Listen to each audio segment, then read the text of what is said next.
이과장 생존기 8화 폭로. 가치는 자기가 정하는 것이 아니다. 10만원짜리 공연 티켓이 발권된 숫자보다 원하는 사람이 많으면 100만원이 된다. 사람들과의 실랑이를 통해서 이룰 수 있는 것은 유능하지만 약삭빠른 쥐새끼 같은 이미지의 사람일 뿐이지만 실력을 붙여가다 보면 정치와는 상관없이 오롯한 자긍심을 가진 큰 인간이 될 수도 있을 것이다. 복도 화도 홀로 오지 않는다. 나는 청력을 상당 부분 잃었지만 앞으로도 꽤 오래 남은 내 인생을 관통할 하나의 다짐을 얻었다. 그것은 선택과 집중이었다. 어차피 이명은 사라지지 않는다. 손상된 청각세포는 다시 재생할 수 없다. 이명이 느끼지 못할 정도로 집중하며 열심히 살다 보면 이명과는 상관없는 인생을 얻을 수 있을 것이었다. 하나의 깨달음이었다. 이 순간에도 윙 하는 이명이 계속해서 들렸지만 전처럼 거슬리지는 않았다. 인생의 바로미터 하나를 얻은 것이다. 이명이 들릴 땐 열심히 살고 있지 않은 것이었다. 아주 예전부터 전력을 다해 살고 싶었었다. 온 힘을 다해 살아서 저녁이 되면 기진맥진하는 삶을 살고 싶었다. 어쩌면 이명은 제약이 아닐 수도 있었다.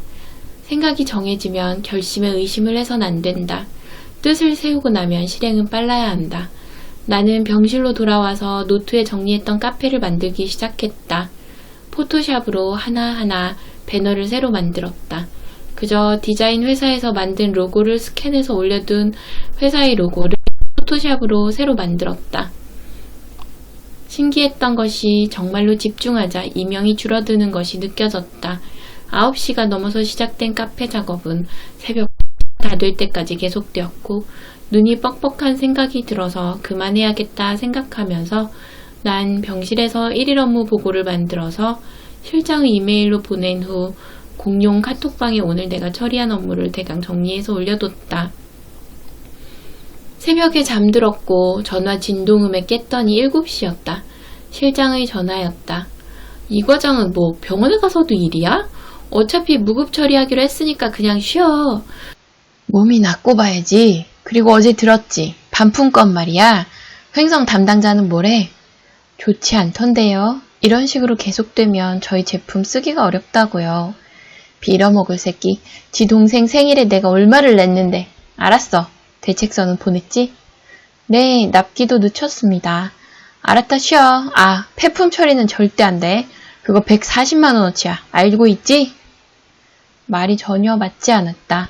일을 쉬라는 실장의 말엔 내가 없는 동안에 사고는 수습하고 나서 쉬라는 의미였다. 정해진 업무를 처리하는 거라면 월급을 지급하는 게 당연한데도 무급으로 결정했다면서 말로만 쉬라는 소리를 연발하는 실장이 또라이 같았다. 어차피 난 사장이 준 금일봉으로 전체 회식을 시켰을 때부터 회사의 최상부층에겐 모두 찍혀 있었다. 어떻게 생각해도 이해가 안 됐다. 내게 50이나 100을 더 주더라도 반품 몇 번을 덜 맞는 게 100배는 이익이다.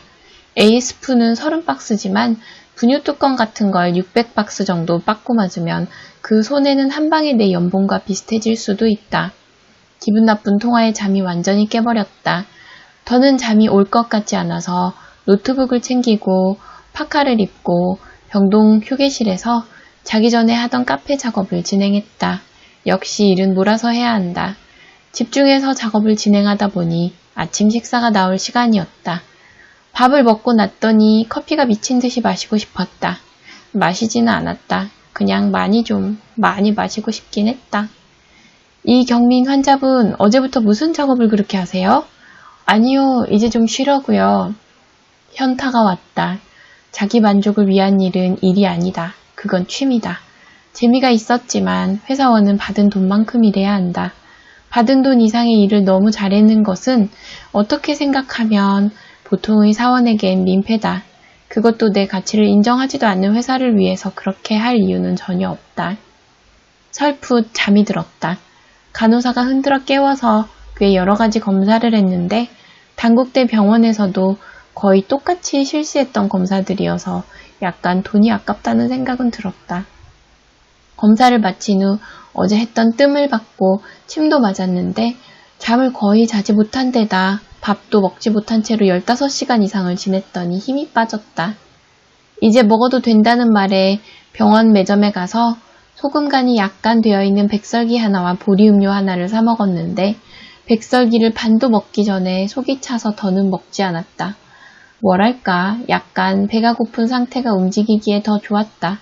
뭔가 긴장이 되는 느낌이었다.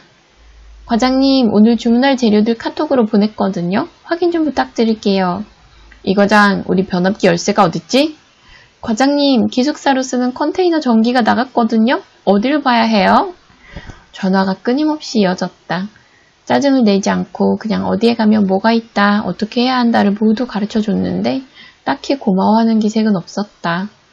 병실로 돌아와 어제 사고가 난 스푼의 대책서를 쓰려고 준비하고 있는데 TV에서 아는 얼굴이 나왔다. 전수진이었다. 일일 드라마 같았는데 한 번도 본 적이 없어서 내용을 전혀 모르는 상태에서 봐도 전수진이 악인이었다. 유부남을 꼬셔서 이혼을 시켜놓고는 그러고 났더니 매력이 떨어진 듯 귀찮아하는 모습에 아줌마들이 광분하고 있었다. 그래도 아는 얼굴이라 반가운 마음이 컸다. 뭐 전수진으로서는 날 기억하지 못할 테지만. 대책서를 완성하고 김 실장과 팀장에게 보내놓고는 잠깐 쉬고 있는데 방경주에게 전화가 왔다. 과장님, 좀 어떠세요? 좋아요. 아직 효과가 있는 건 아닌데 그냥 좀 안정감이 든다고 할까? 그런데 무슨 일 있어요? 그냥요. 과장님 보고 싶어서요. 남편은 어떻게 하고 내가 보고 싶으면 어떻게 해요? 아시잖아요, 우리 남편. 엄청 말도 없고 답답하고 마마보이인 거. 그래도 딸내미 둘 낳고 살면 그만이지. 뭐 답답한 거 있어요? 시어머니가 저희 휴가에 맞춰서 여행을 가신대요. 일본으로요. 아, 축사 봐야 하는 건가요? 네, 뭐 우리 남편 차지예요. 괜히 근처에 살림냈나 봐요. 그러게, 너무하셨네. 아, 과장님, 전명래 씨요. 어제 일로 경위서 썼어요. 명래 씨가요? 뭐 때문에요? 반품 맞았으니까요. 책임 추궁까지는 아니고 그냥 경위서만 받았어요. 무슨 말도 안 되는 소리예요. 그게 왜 명래 씨 잘못이에요? 스푼이 흰 건 잘못 담아서 그런 게 맞지만 금형과 기계의 배치, 명래 씨의 숙련도를 생각했을 때 아마 스푼만을 담당하게 시키진 않았을 것이다. 다른 스푼을 하나 더 보게 하거나 분유 뚜껑을 2대쯤 더 담당하게 했을 것이다. 보지 않아도 알 수 있었다. 그렇게 작업을 하다 보면 불량품 확인하는 정도만 빠듯하게 가능한 시간 정도만이 가능할 뿐이었다. 나는 미성형이 가끔 생기고 거기다 제품 자체의 두께가 얇아서 전담해서 일을 해야 한다고 내내 주장했었다. 이 일은 업무 체계와 시스템의 문제였지 작업자의 개인적인 실수가 아니었다. 생산부장에게 전화를 걸어서 따졌다. 부장님, 이게 말이 됩니까?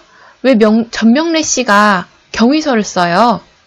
사장님이 화가 머리 끝까지 났어. 이 과장 있을 땐 1달 반 동안 불량이 한 건도 없었는데 이 과장 입원하자마자 이따위로 일하냐고 제품들까지 막 집어 던지더라. 그러니 어쩌냐? 누구라도 책임을 져야지. 그럼 내가 지냐? 당연히 지가 지는 게 맞다. 무리한 생산 계획을 짠 건 자기가 맞으니까. 하지만 이후에도 부장은 사장이 어제 현장에서 무려 1시간 반이나 떠나지 않았다며 억울하다는 투로 하소연을 계속했다. 확실히 난 회사 측보다는 생산직 직원의 편이었다. 난 욕을 먹더라도 그 자리에서 명래 씨에 대해 변호를 했을 것이다. 그냥 경위서만 받은 거야. 솔직히 길길이 뛰는 사장 앞에서 누가 내 잘못이다 할 수 있냐?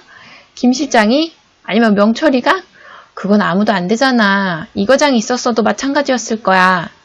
한심했다. 책임자는 책임지라고 있는 자리다. 부장이나 팀장의 입장이 이해할 수 없는 건 아니었지만 두 사람 모두 사람을 어떻게 대해야 하는지 전혀 몰랐다. 난 명래 씨에게 긴 카카오톡 메시지를 보냈다. 이야기를 들었고 생산부장에게 경위서를 제외하고는 더는 피해를 당하지 않게 하겠다는 약속을 받아냈다고 썼다. 뭔가 좀 부족하다는 생각이 들었는데 그게 무엇인지 알 수 없었다. 생각에 골몰하다가 저녁을 먹다가 해답을 찾았다. 말로만 하는 약속은 어쩐지 신뢰를 주기가 어려웠다. 나는 인터넷으로 고구마를 사서 10kg 한 박스를 명래 씨에게 보냈다. 고작 2만 원 정도의 물건이었지만 분명히 언젠가는 제 값어치의 몇 배를 해줄 것을 난 확신했다. 다시 잠을 좀 더 자고 나서 병동 휴게실에서 그동안 보지 못했던 드라마 같은 것들을 무심히 보고 있었다. 오랜만에 여유가 익숙하지 않았지만 좋았다. 이런저런 이유가 있지만 병원에 입원을 한 것은 역시 귓병을 치료하기 위해서였다. 돈을 들여서 치료를 받으면서 너무 업무에 매달리는 것도 좋지 않았다. 그때 핸드폰 이메일 알림이 왔다. 제목이 자극적이었다. 김명철 팀장을 폭로합니다. 누구지? 메일을 보내온 아이디는 DJDDMSCK123이었다. 열어볼까 말까를 잠시 고민하다가 호기심을 참지 못하고 들어갔더니 내용은 간단했다. 보세요. 글자 3개가 떠 있었고 집 파일 하나가 첨부 문서로 첨부되어 있었다. 압축을 풀고 AVI 파일을 클릭했더니 이번엔 반디집이라는 프로그램으로 풀어야 한다는 코덱 요청 프로그램이 떴다. 반디집은 화상 채팅이나 노래방 같은 곳에서 쓰는 프로그램 코덱이었다. 반디집을 받아 동영상을 실행시키기 전에 소리부터 껐다. 병원은 몹시 조용한 장소였고 소리가 새어나가면 곤란할지도 모른다는 판단 때문이었다. 어느 정도는 예상대로였다. 화면은 화상 채팅 화면이었는데 김 팀장은 옷을 벗고 있었고 허걱거리면서 자위를 하고 있었다. 퍼뜩 중국의 사기단이 떠올랐다. 그런 일이 제법 있다고 들었다. 내가 그런 취향도 아니고 남자 상사가 헐떡이는 것을 계속 보고 싶은 마음도 전혀 없어서 대강 스킵해가면서 마지막을 넘기다가 놀라운 광경을 목격하고 말았다. 화상 채팅 프로그램이다 보니 김 팀장이 컴퓨터 앞에 앉아서 카메라를 향해 헐떡이고 있었는데 카메라에 잡힌 화면 구석에 거울이 있었고 거울에는 컴퓨터의 화면이 아주 작게 비치고 있었던 것이다. 이미 사람이 아닌 것처럼 눈이 좋아진 내가 아니었다면 누구도 그 작은 화면에서 사람의 얼굴을 특정하지 못했을 터였다. 화면 속 여자는 옷을 벗은 채로 어깨 정도까지만 드러낸 채로 김 팀장과 이야기를 이어갔는데 그래서는 안 되는 사람이었다.